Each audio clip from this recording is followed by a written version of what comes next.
Hello madam, আমি পার্সেলটা order দিয়েছিলাম না। হ্যাঁ হ্যাঁ হ্যাঁ, আমি আসছি কিন্তু রুমটা আপনার খুঁজে পাচ্ছি না। মানে দুতলাতে উঠেছি। এটা কত নাম্বার রুম আপনার? আহ, আচ্ছা আচ্ছা আচ্ছা, পেয়েছি পেয়েছি, ঠিক আছে। এই তো, এই 1 মিনিট লাগবে আসতে। আচ্ছা, ঠিক আছে।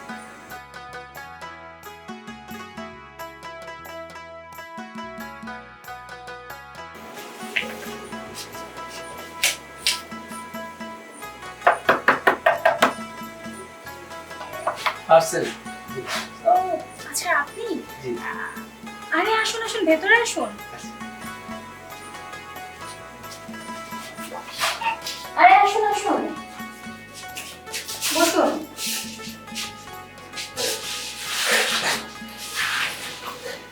এই নিয়ে তো 4বার পার্সেল অর্ডার করলাম, 4বার। জি ম্যাডাম, 4বারই চেঞ্জ করানো লাগছে, এবার জানি না কি করছেন। আপনি যেটা বলেছেন সেটাই আমরা লিখে নিয়েছি। আপনি চিন্তা করেন না, এটা এবার কি হবে না। এই- এই যে ম্যাডাম, আপনার বলুন। এ কি, আমি তো এই বই অর্ডার করিনি।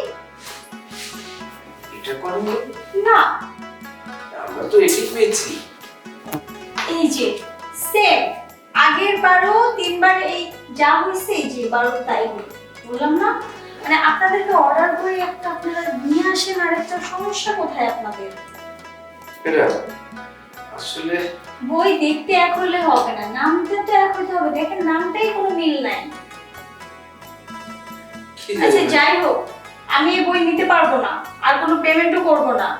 কি বলেন ম্যাডাম, আমরা তো চাকরি করি ম্যাডাম। এখন যদি আমি উল্টো গিয়ে মানে আপনাদের নামে কোথাও কমপ্লেন করি যে আপনারা সব সময় নকল প্রোডাক্ট দেন, মানে একটা অর্ডার করলে অন্যটা দেন, মানে কোনোটাই সঠিকভাবে দেন না, সব 2 নম্বর প্রোডাক্ট দেন, তখন কি হবে? যে আপনাদের প্রোডাক্টের জন্য তখন আপনাদের যে জরিমানা হবে। ম্যাডাম, হ্যাঁ আপনি যদি কমপ্লেন দেন তবে আমাদের একটু অসুবিধা হবে ম্যাডাম। এইবার মতো নিয়ে নেন, আমরা পরবর্তী আপনার জন্য মানে খেয়াল রাখবো। মানেটা কি? এবারের মতো নিয়ে নিব মানে এটা নিয়ে আমি কি করব? এটা নিয়ে তো আমার কোনো কাজেই লাগবে না। ঠিক আছে, সে না হয় আমি এটা রেখে দিলাম, কাউকে একটা দিয়ে দেবো কারোর প্রয়োজন হলে। তবে হ্যাঁ, একটা শর্ত আছে, কি সত্য ম্যাডাম? আমি পেমেন্ট করব না। ম্যাডাম যদি পেমেন্ট না করেন, আমরা তো চাকরি করি, আমাদের আপনাদের কাস্টমারের উপরে ডিপেন্ড করে আমাদের বেতনটা হয়। এখন যদি আপনি পেমেন্ট না করেন তাহলে আমরা শুনুন, পেমেন্ট করব না, প্লাস আরো একটা শর্ত আছে। যদি চাকরি বাঁচাতে চান তবে আমার শর্তটা মেনে নিতে হবে। আসলে চাকরি তো সবাই বাঁচাতে চায়, আমি আবার ছাড় দেবো কেন? আমি বাঁচাতে চাই না। বলেন আপনি কি শর্ত, আমরা যথারীতি আপনার চেষ্টা করব সেটা করার জন্য। তেমন কিছু না, বলেন। আপনি শুধু, এই বাড়িতে আমি একাই থাকি, এটা আমার বাড়ি, তো এখানে আর কেউ থাকে না। আর আমি এরকম গল্পের বই মাঝে মাঝে অর্ডার করি, একা একা ভালো লাগে না তাই অর্ডার করি। তো সেক্ষেত্রে আপনি শুধু আমাকে একটু সময় দেবেন, মানে এই বইটা আমি ফেরত দিচ্ছি না, প্লাস আপনার পেমেন্টও দিয়ে দিব, চাকরিও বাঁচবে আপনার। শুধু আমাকে তার বিনিময়ে একটু সময় দিয়ে যাবেন, পারবেন? হ্যাঁ, সময় দিতে পারবো। মানে আমি কোন সময়ের কথা বলছি আপনি কি ভেবে বলতেছেন? মানে বুঝতে পারছেন কিসের সময়?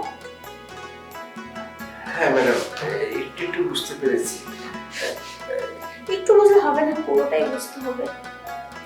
মানে আমি বলতে চাচ্ছি আপনি আমাকে একান্ত একটু সময় দেবেন, তাহলে যেটা বয়ফ্রেন্ড গার্লফ্রেন্ডকে দেয়। ঠিক আছে ম্যাডাম, কোনো অসুবিধা নেই। আপনি চাইবার মাত্রই পাবেন, অসুবিধা নেই। আপনি যখন যেটা বলবেন আমি সেটাই করবো, আমি রাজি আছি। তারপর তো আমার চাকরিটা বাঁচবে। বাহ, ভেরি গুড, আপনি তো অনেক ইন্টেলিজেন্ট। আচ্ছা ঠিক আছে, তাহলে আর দেরি করছেন কেন? সময়টা দিয়েই ফেলুন না।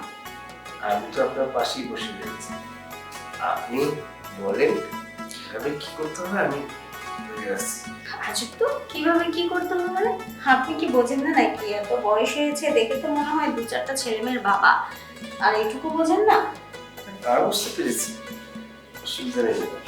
আসলে বিশেষ করে মেয়েরা একা থাকে তো, এটা হয়। অনেক বাড়িতে পেয়েছি এরকম।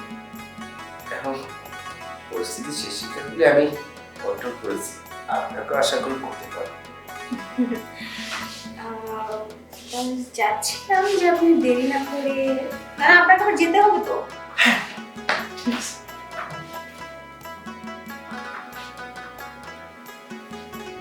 কি হলো, কি দেখছেন? দেখছি আপনাকে।